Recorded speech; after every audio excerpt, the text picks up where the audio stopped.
साम्राज्यी कुव्वतों का हमेशा से ये वतीरा रहा है कि वो अपने जाबराना और नाजायज तसल्लुत को कायम रखने के लिए तकसीम करो और हुकूमत करो की पॉलिसी अपनाते हैं। भारतीय हुकूमत भी तौसी पसंदाना अजाइम की हामिल चांकियाई सियासत पर कारबंद है।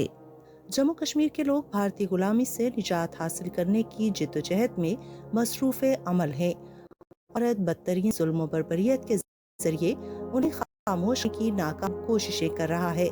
भारत के लर्ज़ाखेज़ मज़ालिम जब कश्मीरियों के जज्बे आज़ादी को दबाने में नाकाम रहे और तहरीक आज़ादी कश्मीर को किसी तौर ना रोक सके, तो भारत कश्मीर में मजहबी मनाफरत फैलाकर तहरीक आज़ादी को बदनाम करने की साजिशों में मसरूफ अमल हुआ। भारतीय खुफिया एजेंसियों ने मकबूजा कश्मीर में बसने वाली अक़लियतों को निशाना बनाकर उसका इल्जाम कश्मीरियों के सर थोपना शुरू कर दिया। 20 मार्च 2000 को मकबूजा कश्मीर के जिला इस्लामाबाद के इलाके छठी सिंहपुरा में रात के अंधेरे में भारतीय एजेंसियों के एहलकारों ने बस्ती पर धावा बोलकर 36 सिखों को कत्ल कर दिया था। ये है वो जगह जहां जुल्म की ये दास्तान रकम की गई। इस बुज़दिलाना हरकत का इंतखाब उस मौके पर किया गया जब उस वक्त के अमरीकी सदर बिल क्लिंटन भारत के दौरे पर थे।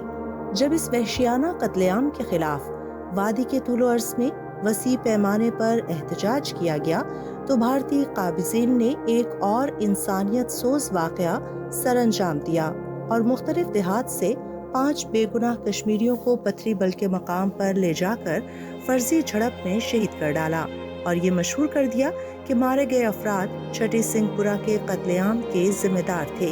ताहम इसके बावजूद मकबूजा कश्मीर में बसने वाले सिख भारतीय झांसे में नहीं आए, क्योंकि उन्हें मालूम था कि ये भारतीय खुफिया एजेंसियों का काम है, जिसका मकसद कश्मीरियों को आपस में लड़ाना और तहरीक आज़ादी को बदनाम करना है। घरों से निकाल कर पथरी बल में फेक एनकाउंटर किया और उनकी डेड बॉडियां जलाकर दिखाया कि गैर मुल्की मिलिटेंट है। कहाँ थे वो गैर मुल्की मिलिटेंट? वो जुम्मा खान 2 थे ब्राडेंग रहने वाले, जहूर अहमद दिलाल अनंतनाग का था, तो बशीर अहमद मलिक 2 आदमी वो वेरीनाग के थे। भारतीय एजेंसियों का रचाया हुआ ये ड्रामा जल्द ही रोज में फ्लॉप हो गया। तहकीकात से पता चला कि पथरी बल में मारे गए लोग आम शहरी थे और इस तरह से कश्मीरियों को आपस में लड़ाने और फिरका वाराना फसादात फैलाने की भारतीय साजिश भी नाकाम हो गई। कश्मीरियों खुसूसन सिखों पर यह वाज़ेह हो गया कि भारतीय साम्राज्य अपने मकरूह अज़ाइम की तकमील के लिए किसी भी हद तक जा सकता है।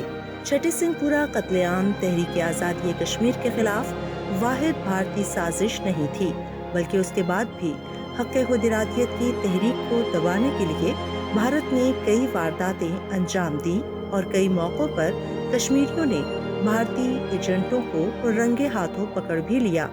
आलूचाबाग श्रीनगर में मुसलमानों और सिखों ने मिलकर भारतीय एजेंटों को उस वक्त रंगे हाथों पकड़ लिया था जब वो सिखों की बस्ती को आग लगाना चाहते थे। इस मौके पर भारतीय खुफिया एजेंसियों के एहलकार पुलिस की गाड़ी और आतिशगीर मवाद पीछे छोड़कर भाग जाने में कामयाब हो गए थे। बेशर्मी की हद ये है कि भारत फिर भी पास न आया।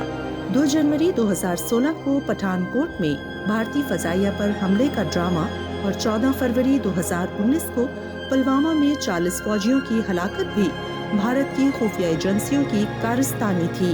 इन वाक़यात को बुनियाद बनाकर भारत ने तहरीक आज़ादी कश्मीर और पाकिस्तान के खिलाफ गलीज़ और जहर आलूद प्रोपेगेंडा किया, जंगी जनून को हवा दी और पाकिस्तान के खिलाफ जारिहत का इर्तिकाब किया, जिसमें उल्टा उसी को मुंह की खाना पड़ी। इन्हीं वाक़यात को बुनियाद बनाकर भारत ने 5 अगस्त 2019 को पहले से तयशुदा मंसूबे के तहत मकबूजा जम्मू कश्मीर की खुसूसी हैसियत ख़त्म कर दी और मकबूजा खित्ते में हिंदुत्व का एजेंडा नाफिज करने के लिए 10 लाख फौजियों के बलबूते पर पूरे इलाके का मुहासरा कर लिया। सितम ज़रीफ़ी ये है कि आज भी तहरीक आज़ादी को बदनाम करने के लिए कश्मीरी पंडितों और दीगर अक़लियतों को निशाना बनाया जा रहा है। हिंदू साम्राज्य को ये बात याद रखनी चाहिए कि इस तरह के मज़मूम हथकंडों और शैतानी साजिशों से तहरीक आज़ादी कश्मीर को दबाया नहीं जा सकता।